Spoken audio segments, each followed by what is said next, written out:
Today, folks, we're going to talk about the Canadian bank earnings because I told you that loan losses would be the defining factor on what happens with these banks and when they would go back into bullish sentiment, the stocks would crush. And we have the tale of two stories when it comes to provisions for credit losses, and that has to do with Royal Bank and Bank of Montreal, because Royal Bank has started to put less loan losses aside. They've been able to actualize earnings and the stock is exploding, whereas BMO is getting hit.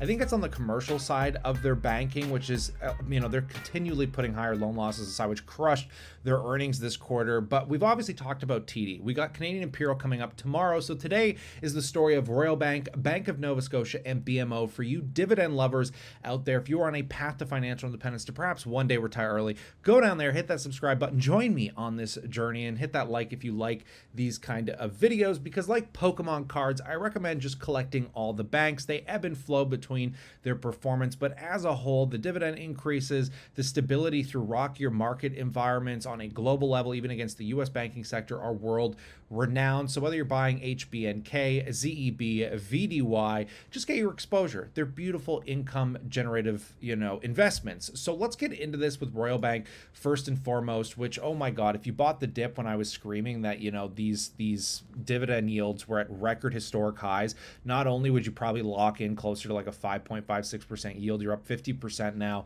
and you're outpacing the market this year, which is kind of mind-boggling to consider. Now, again, I would be buying this on an individual basis, but it's probably the best Canadian bank to buy when there is pressure on it because it is pure Canadian exposure. Royal Bank doesn't have a huge amount of US exposure. It's the purest Canadian, exposure you're going to get in the financial sector here. So we beat earnings by 10.3%. So no reason, this is the reason why the stock's exploding. You got a dividend that is now increased to $1.42 versus $1.38.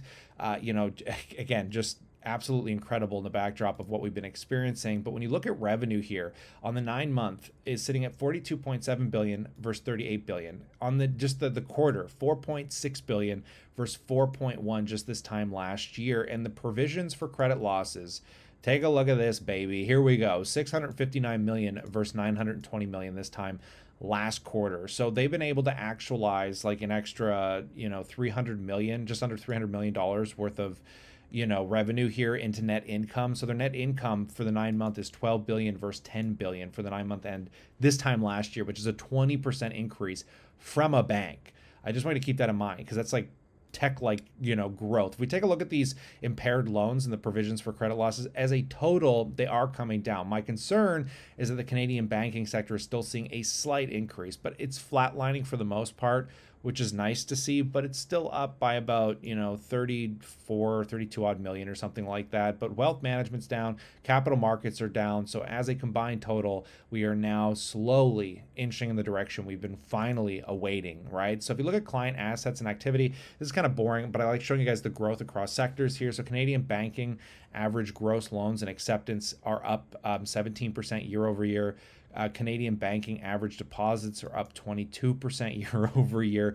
I'm kind of taking these in strides because something tells me this has to do with the acquisition of basically HSBC. Royal Bank bought the Canadian counterpart of HSBC, which could be contributing to some of this growth. Keep that in mind. So this might not be something we see perhaps going into next year, but on a year over year, it probably looks pretty nice with that acquisition. So we got Bank of Nova Scotia here with still a historic 6.44% yield.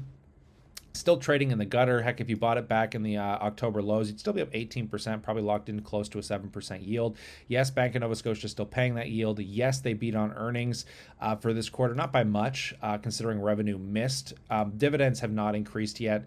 We're at $1.06. I haven't read the report. I don't know if any of them announced a dividend increase moving forward because, Bank of Nova Scotia has been kind of flatlining the dividend. The last increase was back in 2023. We haven't got one in 2024 yet that I'm aware of, but I'd have to look into it. So quote me if I'm wrong down in that comment section below. But let's take a look here at total revenues that are sitting at 25.1 billion versus 23.9.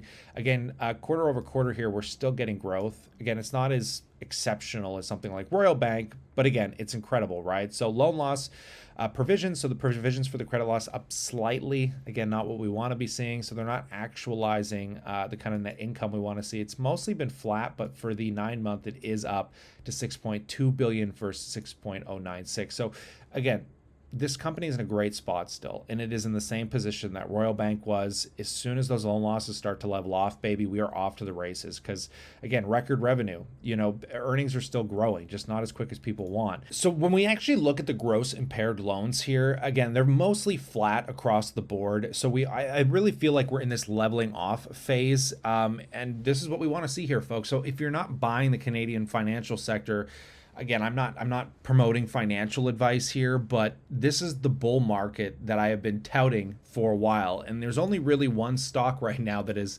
not in the bull phase, because unfortunately loan losses are really killing them, which is Bank of Montreal. And again, this is why I don't play them on an individual basis, because you just can't predict this stuff, right? They missed EPS by 4.22%, and they've actually, the last dividend increase was more recent than Bank of Nova Scotia, was in the midst of I think just a few quarters ago. So they were still increasing the dividends even in the backdrop of these not so great earnings. But again, not so great is led up to perspective, because if you look at total revenue here, the revenues continue to increase quarter over quarter, 23.8 billion year to date versus 2023 where they did 20.9. Again, they are still growing dramatically. All these banks have one thing in common: they are growing dramatically. You can't deny that revenue growth is there, right? So provision for credit losses hit 906 million versus 705 million just this time last quarter. So that is absolutely, eating into the net income, which has been flat quarter over quarter. But again, year to date, it's at 5 billion versus 2.7 billion in 2023. So all in all, like when I'm looking at this, as negative as the stock price might make you think is, it's a horrible time to be buying these companies. If anything, they're just incredible buying opportunities, because they still have a highly diversified, business here, as they say, with their performance, and most of their segments are performing quite well. It's just when you look at these provisions for credit losses. So I was watching BNN this morning, and they were touting that because they had some exposure to some pretty large commercial companies that are going into bankruptcy, that the loan loss provisions had to jump pretty dramatically. And we're seeing that in their commercial banking here, right? I mean, 299 million versus 244 million just this time last quarter. From Q1 of this year, it's up like 3x from 103 million, which is quite detrimental. So when you look at the total impaired loans here and the provisions for credit losses, it's a lot more staggering and concerning. And again, I don't think it's going to be hugely impactful, because these numbers still aren't at a level that are highly destructive. I mean, against their revenue, their current income, they have plenty of money and room still to support this. And with the rest of the banks showing some signs of strength all of a sudden, I think we're heading into the end of this bear cycle, heading into the interest rate cut cycle for these banks. So Canadian Imperial is actually up a lot. It's the second best performing bank next to Royal Bank this year, and it has going to be posting earnings tomorrow. The last earnings were a beat. We'll see if they can beat again. And when it comes to their dividends, it'd be neat to see if we get another dividend increase, because they've also done a pretty good job at increasing it coming into, I think they haven't increased it in 2024 yet. So it'll be neat to see if we get a dividend jump here as well. So in totality, this has been fascinating to watch, because again, it's a thesis of, can the banks survive? Is real estate going to crash? And I'm still saying it's not. I still think now is probably the most opportune time to buy REITs in real estate as we head into the interest rate cut cycle.